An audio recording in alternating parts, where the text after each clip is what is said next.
Hello guys. तो growth night में thyroid gland start करते हैं। तो सबसे पहले थायराइड ग्लैंड क्या चीज़ है? थायराइड ग्लैंड हमारे पास ना एक एंडोक्राइन ग्लैंड है जो कि ना हार्मोन्स रिलीज़ कर रहा होता है। ठीक है, इसके T3 T4 और कैल्सिटोनिन हार्मोन्स हैं। ठीक है, तो ये हमारे पास जो लोअर पार्ट ऑफ नेक है ना उधर प्रेजेंट होता है और ट्रैकिया के अराउंड एक शील्ड की फॉर्म में प्रेजेंट होता है। ठीक है, तो इसकी दो लोब्स होती हैं, राइट लोब लेफ्ट लोब, जो आपस में इसमें से कनेक्ट होती हैं। एक थर्ड लोब भी होता है हमारे पास, जो होती है पायरामिडल लोब।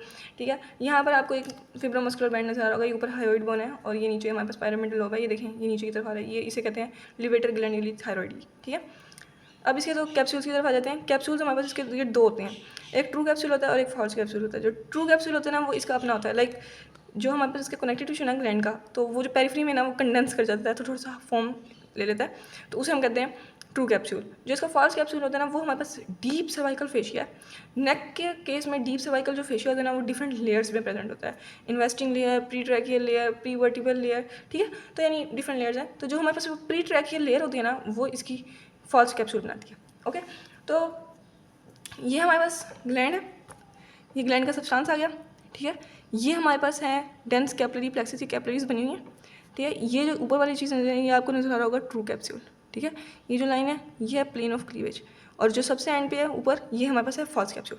तो अगर हमने थायरॉइड ग्लैंड की रिमूवल करनी है तो हमें जो प्लेन ऑफ हमारा क्लीवेज होता है वो दोनों कैप्सूल्स के दरमियान होता है। ओके, ये हम उससे कंपेयर करते हैं कि हमारे पास जो प्रोस्टेट ग्लैंड है, प्रोस्टेट ग्लैंड की जो ग्लैंड के केस में हमारे पास जो डेंस कैपिलरी प्लेक्सिस होता है ना वो हमारे पास दोनों कैप्सूल्स के दरमियान होता है। तो हम दोनों कैप्सूल्स को ही रहने देते हैं और सिर्फ ग्लैंड को रिमूव कर लेते हैं प्रोस्टेट के केस में। ठीक है, जबकि हम इस केस में क्या करते हैं कि हम इसका हमारे पास जो प्लेन ऑफ क्लीवेज है वो हमारे पास होगा ट्रू कैप्सूल और फॉल्स कैप्सूल के दरमियान में। ओके, उसके बाद हम इसकी सिचुएशन एक्सटेंड देखते हैं।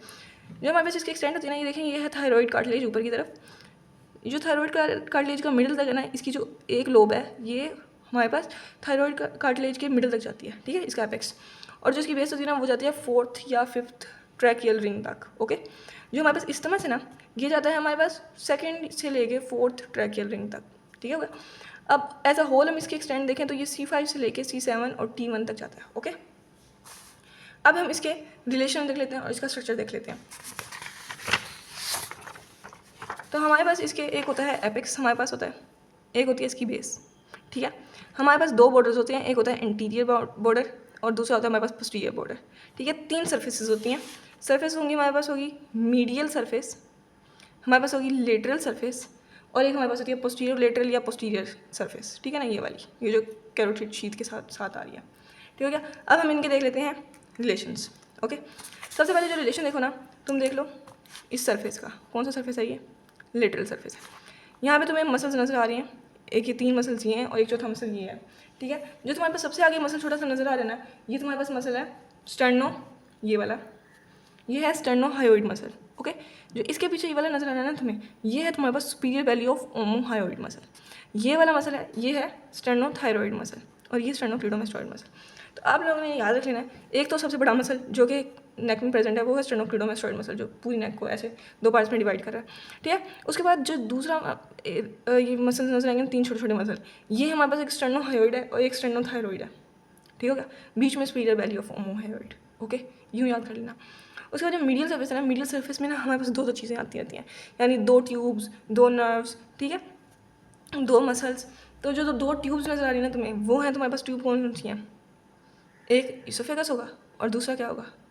ट्रैकिया होगा। ठीक हो गया ना, तो ये तुम्हारे पास 2 ट्यूब्स हैं, एक इसोफेगस और दूसरी ट्रैकिया। ठीक हो गया, उसके बाद 2 नर्व्स कौन सी होंगी? एक एक्सटर्नल लेरेंजियल नर्व और दूसरी रिकरेंट लेरेंजियल नर्व। ठीक हो गया, और उसके बाद 2 मसल्स कौन से हैं? जो 2 मसल्स हैं ना उन्हें ये देखो, एक ये वाला मसल है, ये कौन सा मसल है? Inferior constrictor. ओके, और जो दूसरा ये वाला जो आगे की तरफ थोड़ा सा आ रहा है मसल, ये कौन सा मसल हो सकता है? गौर से देखो, ये मसल थायरॉइड है, ये आपके पास थायरॉइड कार्टिलेज है और ये आपके पास क्रिकोइड कार्टिलेज है। तो जो दोनों के दरमियान होगा थायरॉइड और क्रिकोइड, क्या हो सकता है? Cricothyroid muscle. ओके, ठीक है, तो 2 मसल्स कौन से हो गए? क्रिकोथायरॉइड मसल और इंफीरियर कॉन्स्ट्रिक्टर मसल। 2 ट्यूब्स कौन से होगी? इसोफेगस हो गया, और हमारे पास क्या हो गया? ट्रैकिया हो गया, और हमारे पास 2 नर्व्स कौन सी होगी? रिकरेंट लेरेंजियल नर्व और एक्सटर्नल लेरेंजियल नर्व। ओके हो गया, ठीक हो गया। अब हम देख लेते हैं इसका पोस्टीरियर लेटरल या पोस्टीरियर सरफेस। इसको गौर से देखो, सामने तुम्हें नजर आएगा कैरोटिड शीथ। ये डायग्राम बहुत अच्छी है, इससे रिलेशन याद रखना बहुत आसान है।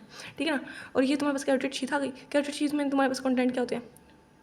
बताओ, हमारे पास होगी इंटरनल जुगुलर वेन, हमारे पास होगी इंटरनल कैरोटिड आर्टरी, और हमारे पास होगी वेगस नर्व। ओके, ठीक हो गया। अब हम देख लेते हैं एपेक्स वगैरह को।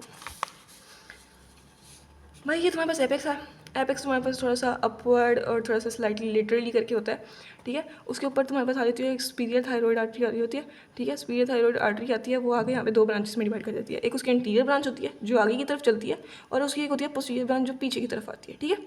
पोस्टीरियर बॉर्डर पर आएगी कौन सी branch? Posterior branch. Anterior border पर कौन सी आएगी? एंटीरियर ब्रांच, ठीक है। और उसके बाद हमारे पास होती है एक्सटर्नल लैरेंजियल नर्व।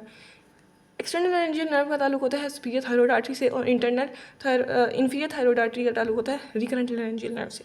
ये दोनों बहुत इंपॉर्टेंट है, इनकी रिलेशन भी और क्लिनिकल के लिहाज से भी इंपॉर्टेंट है, वो मैं लास्ट में बताऊंगी क्या होगा, ठीक है। अब बेस की तरफ आते हैं। बेस मैंने बता दिया था पहले, कौन सी रिंग के पास होगी? 4th या 5th ट्रैकियल रिंग के पास, ठीक हो गया। अब पोस्टीरियर बॉर्डर को देखो, पोस्टीरियर बॉर्डर हमारे पास थिक होता है।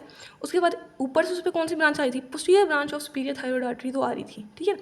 अब नीचे से हमारे पास आती है inferior thyroid artery. Inferior thyroid artery आती है तो वो काफ़ी ब्रांचेस देती है। उसकी एक ब्रांच जाती है पीछे की तरफ, और वो जाके एनास्टोमोस करती है posterior branch of superior thyroid artery के साथ, और यहाँ पर हमारे पास एनास्टोमोसिस प्रेजेंट होता है।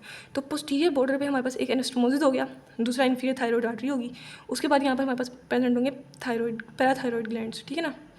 और हमारे पास लेफ्ट साइड पे थोरेसिक डक्ट भी होगी। तो ये 4 रिलेशन आ गए, ठीक है ना। अब उसके बाद इंटीरियर बॉर्डर को देखो। इंटीरियर बॉर्डर पे क्या है? Interior branch of superior thyroid artery आ रही है, ओके, ठीक हो गया।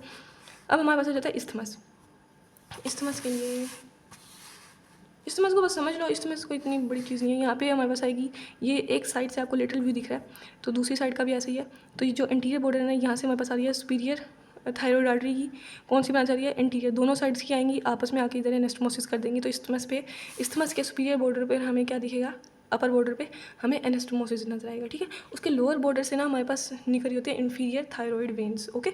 और जो हमारे पास इसका इंटीरियर सरफेस है, वो 2 ही मसल होंगे हमारे पास। कौन से होंगे? राइट और लेफ्ट, स्टेर्नोथायरॉइड और स्टेर्नोहायोइड मसल, ठीक है ना। और उसके बाद और कौन सा क्या होगा? ये देखें यहाँ पे भी नजर होगा, स्टेर्नोथायरॉइड और स्टेर्नोहायोइड मसल होंगे हमारे पास। और उसके अलावा क्या होगा? उसके अलावा हमारे पास होगी एंटीरियर जुगुलर वेन्स होंगी, और उसके बाद वही स्किन, सुपरफिशियल फेशिया, फलाना, ठीक है। उसके बाद हमारे पास पोस्टीरियर सरफेस है, वो वही है 2nd से लेके 4th ट्रैकियल रिंग्स तक, ओके। अब इसकी आर्टीरियल सप्लाई देखो। आर्टीरियल सप्लाई का मैंने सब कुछ बता दिया शुरू में। जो ऊपर से आ रही है वो कौन सी है? सुपीरियर थायरॉइड आर्टरी, वो एक्सटर्नल कैरोटिड आर्टरी की फर्स्ट ब्रांच है, ठीक है। वो हमारे पास रिलेशन में आ रही होती है किसे? एक्सटर्नल लैरेंजियल नर्व के साथ। एक्सटर्नल लैरेंजियल नर्व का और सुपीरियर थायरॉइड आर्टरी का रिलेशन इस तरह के है कि जैसे ही ये ग्लैंड के करीब पहुंचती है ना, तो ये दोनों एक दूसरे से सेपरेट होना शुरू हो जाती हैं। तो अगर हमने आर्टरी को लाइगेट करना हो ना, तो हम ग्लैंड के करीब जाके लाइगेट करते हैं, ठीक है ना, ताकि हम नर्व को डैमेज ना कर सकें। उसके बाद हमारे पास आ जाती है inferior thyroid artery. Inferior thyroid artery जो हमारे पास है, ये हमारे पास ब्रांच है थायरोसर्वाइकल ट्रंक की। जिनमें हमारे पास इंटरनल इंफीरियर थायरॉइड आर्टरी है ना, वो ब्रांच है थायरोसर्वाइकल ट्रंक की, जो कि ब्रांच होता है सबक्लेवियन आर्टरी की, ठीक है।